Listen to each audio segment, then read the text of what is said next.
तो बाढ़ ने करोड़ों की फसल तबाह कर दी है। किसान की आंखों के सामने उसका सब कुछ बह गया है। सब्जी की पूरी फसल तबाह हो गई है और अब सब्जियों के दाम भी बढ़ने लगे हैं। बाढ़ की तबाही का असर यूपी बिहार से लेकर हमारी आपकी किचन तक कैसे पहुंच चुका है, एक रिपोर्ट देखिए।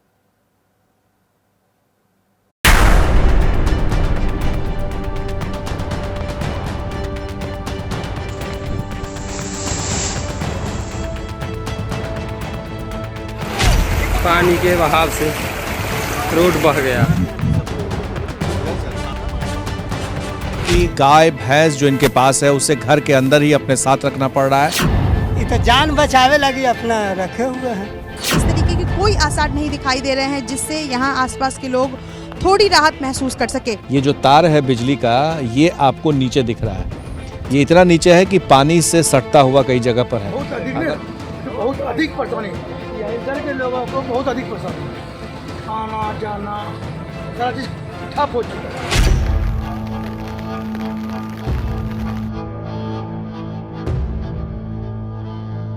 हर प्रत्येक 3 वर्ष में पूरे के पूरे यहाँ पर ये सड़क जो लेता है।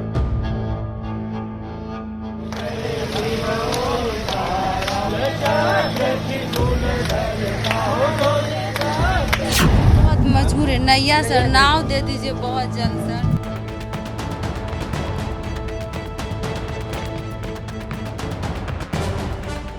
तो आप लोग ऐसे ही चलते रहते हैं, जिंदगी की गाड़ी ऐसे ही चल रही है ट्यूब के साथ। ये भगवान भरोसे है आपका।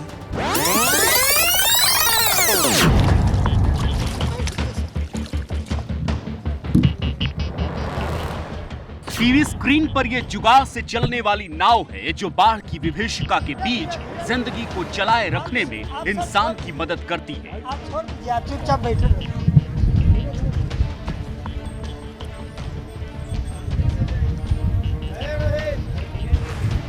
एबीपी न्यूज संवाददाता प्रकाश कुमार अपनी नाव से उतरकर इस ट्रक के टायर से बनी नाव पर सवार हुए ताकि ये महसूस कर सके कि जब चारों तरफ बाढ़ का पानी हो तो एक टायर पर बैठकर इस पार से उस पार आने का मतलब क्या होता है। हवा पड़े, हवा जब मारा नहीं जैसे जंपिंग करे। ट्रक के टायरों से ये जुगाड़ राजेंद्र प्रसाद ने तैयार किया है, जिनका पूरा घर बाढ़ के पानी में फंसा है। खाने का सामान लाना हो या फिर मवेशियों के लिए चारा, राजेंद्र प्रसाद इसी टायर के जरिए पिछले 15 दिन से आना जाना कर रहे हैं।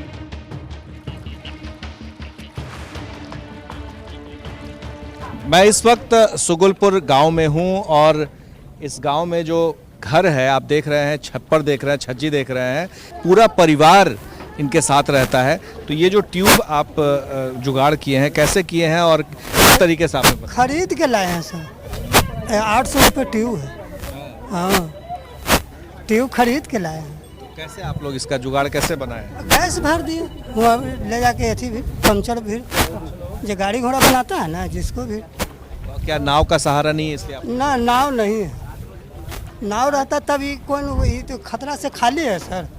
देख नहीं रहा है कैसे डर रहा है। ये तो जान बचावे लगी अपना रखे हुए हैं। इससे क्या पूरा परिवार आप लोग कहीं जाना होता है? हाँ। एक से पार इतना दूर हो जाता है, था हाईवे नहीं है, हिलाव पानी है, तब कौन उपाय? यकीन मानिए इस ट्यूब पर बैठकर पानी को पार करना बिल्कुल भी आसान नहीं है। ये रस्सी जो ऊपर बांधी गई है ये ट्यूब को आगे चलाने में मदद करती है, लेकिन खतरा कीड़े मकोड़ों से लेकर सांप तक का होता है। ये ट्यूब है, आप देखिए कि ट्यूब पर पटरा रखा हुआ है और साथ में यहाँ देखिए कीड़े मकोड़े भी चल रहे हैं। हाँ। शैलेश दिखाइए। एकरा पर सांपों भी चढ़ जाता है सर। हाँ, तो बेलगाते हैं डंटा उंटा से, आने तो न भागता है तो मार देते हैं। अब जान के फेर में अब कैसे अथी करेंगे। बिहार की राजधानी पटना से सटे तमाम ग्रामीण इलाके बाढ़ से जूझ रहे हैं। पटना से फतुहा की तरफ जाने वाला नेशनल हाईवे 30, जिसे लोग 4 लेन कहते हैं, उसके दोनों तरफ बसे दर्जनों गांव के भीतर पानी घुस चुका है।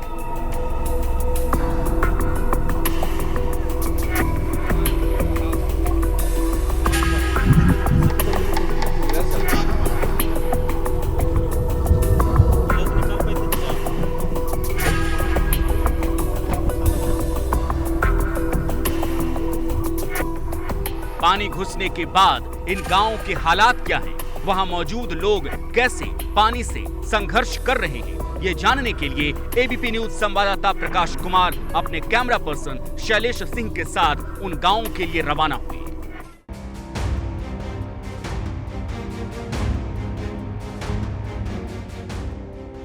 बिजली के तार इस बात की गवाही दे रहे थे कि नदी का जलस्तर कितना ज्यादा बढ़ चुका है। संवाददाता प्रकाश कुमार गांव के कोने कोने में उन घरों तक पहुंच रहे थे जहां नाव का पहुंचना भी असंभव हो गया था। तो ये जो जलकुंभी है, जलकुंभी की वजह से नाव को उस जगह पर जाने में दिक्कत है और इस जलकुंभी के नीचे में सांप बहुत सारा है। और आप देखिए इनको ले जाने के लिए ये जो शख्स है, देखिए चोट लगेगा। कितना खतरा है आप देख लीजिए। ये गली है, चारों तरफ बर्बादी और बेबसी की तस्वीर पसरी हुई थी। तस्वीरों में जितना दिख रहा है बाढ़ में फंसे लोगों का दर्द, उनकी मुश्किलें इससे कहीं ज्यादा है। घर के आगे में देखिए खूबसूरत केला का पेड़ है, फूल आपको दिखाई दे रहा है, लेकिन मुश्किल जो है अंदर में है। घर के बाहर में जो सजावट है, जो बागवानी है, वो दिखता है, पर चारों तरफ एक तरह से अगर हम यूं कहें कि ये लोग जल कैदी बन गए हैं तो गलत नहीं होगा। एक लड़की है जो स्कूल जाती है, लेकिन इसे अफसोस है। क्या क्या दिक्कत हो रही है बाबू, क्या नाम है? अब जूही नाम है मेरा। अभी मेरा मार्कशीट मिल रहा है, ये पानी की वजह से कहीं नहीं जा पा रहे हैं। ऑनलाइन करवाना था, वो भी कदम नहीं करा, वो भी नहीं हो रहा है मेरा। बहुत परेशानी, पढ़ाई वढ़ाई सब बंद हो चुका है, बाढ़ की वजह से कहीं नहीं जा पाते हैं। तो कैसे वक्त गुजरता है इस घर में जो चारों तरफ से पानी ही पानी है? बहुत खराब, बहुत मजबूरी से हम लोग गुजर रहे हैं इस घर में। बहुत खराब वक्त गुजर रहे हैं।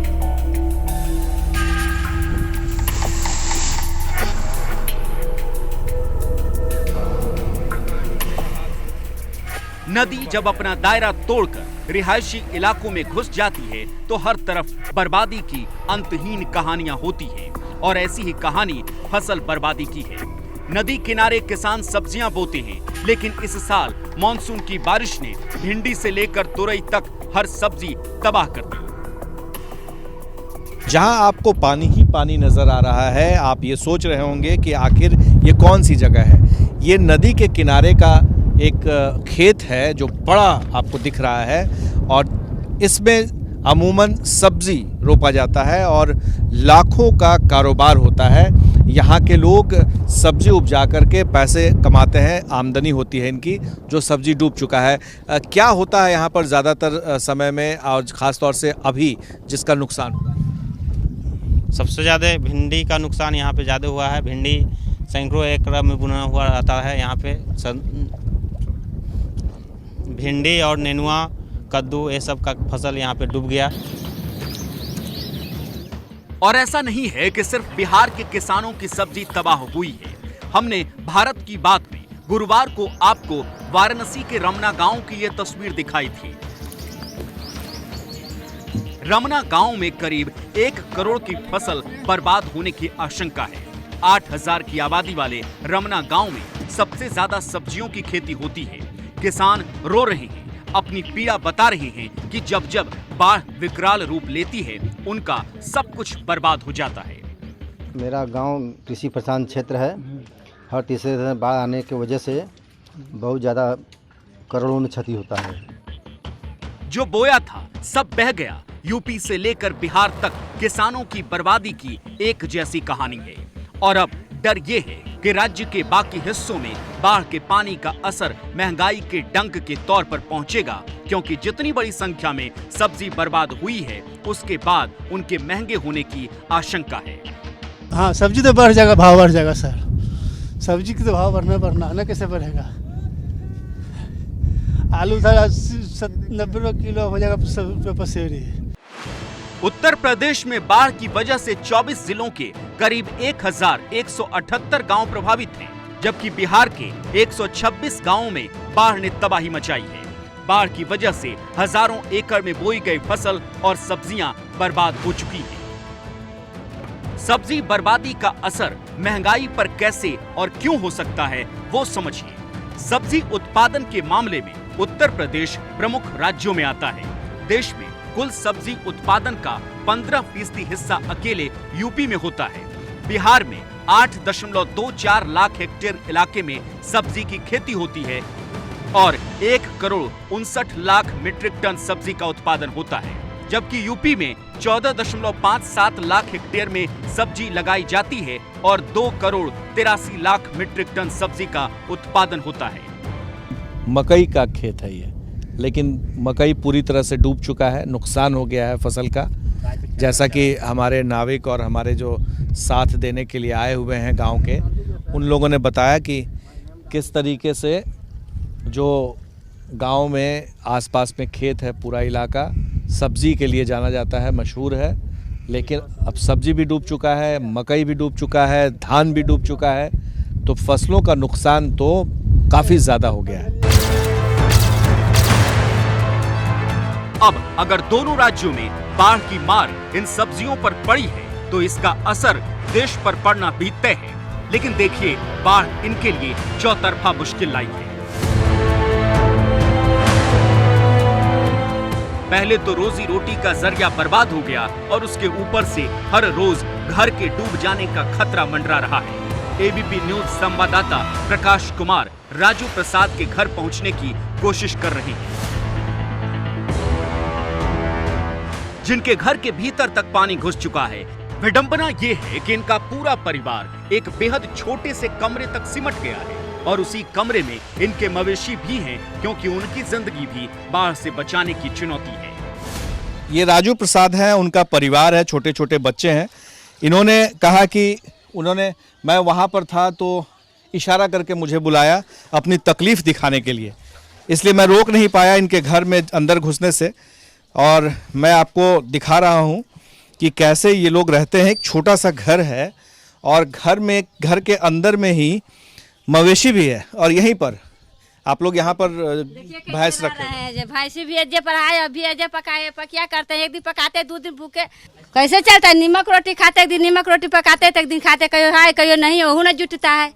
अनाजो पानी नहीं अभी तक नहीं मिला है, नहीं खाया थी हुआ है, तो एक दिन खाते हैं 2 दिन भूखे रहते हैं। खाने के दिक्कत होती है, रहने की दिक्कत, साफ बिछा के डर लगती है। नून रोटी खाती है, नीमक रोटी खाती है। क्या इस रिपोर्ट को देख रहे दर्शक इस बच्ची के संघर्ष और दहशत की कल्पना कर सकते हैं, जिसे हर वक्त इस बात का खतरा होता है कि सांप और बिच्छू उसे काट सकते हैं, जिसे बाढ़ की इस आपदा में नमक रोटी खाकर गुजारा करना पड़ रहा है। कैसी पानी लेके खा रहा है, अपना दर्द बांट कर खा रहा है। न भूख मिटाने के लिए खाने का ठिकाना है, न प्यास बुझाने के लिए पानी का आसरा। और ऐसे विकट हालातों में बीमार पड़ गए तब तो दवा के लिए दर दर भटकने की नौबत आ जाती है। डूबते हैं ना सर, डूबे करते हैं हम लोग तो एगो इतना पानी में हेल के गए दवाई लाने के लिए, और एक कपड़ा वहाँ छोड़ दिए 4 लाइन पर। अब सूखल कपड़ा पहन के दवाई लावेंगे। अखनी नहीं नाव रहता तो हेल के जाते, वैसे ही भींगते तितते जाते, फिर तबीयत खराब हो जाता। हम लोग तो ऐसे मर ही रहे हैं। नेताजी लोग आपसे वोट कैसे मांगने आते हैं? आते हैं तो हाथ जोड़ लेते हैं, दीजिए ना मेरा वोट दे दीजिए, ऐसे कर दीजिए, वो काम ना। हाँ, हमरा देखिए कि घर में पानी होले हुए, देखिए कैसे खाना बन रहा है, देखिए खाना कैसे बना रहा है।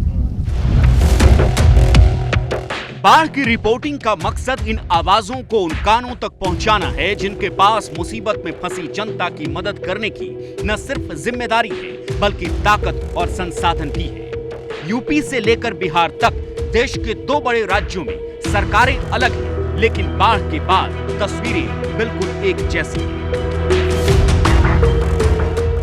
पहली तस्वीर यूपी के प्रयागराज की है, जहां एक बच्चा अपने बीमार बड़े भाई की दवा लेने के लिए थर्माकोल से जुगाड़ वाली नाव बनाकर निकला है। और दूसरी तस्वीर बिहार में पटना से सटे गांव की है। यहाँ भी नाव का इंतजार करते करते लोग थक गए तो ऐसा जुगाड़ तैयार करके खुद अपनी मदद करने के लिए निकल पड़े।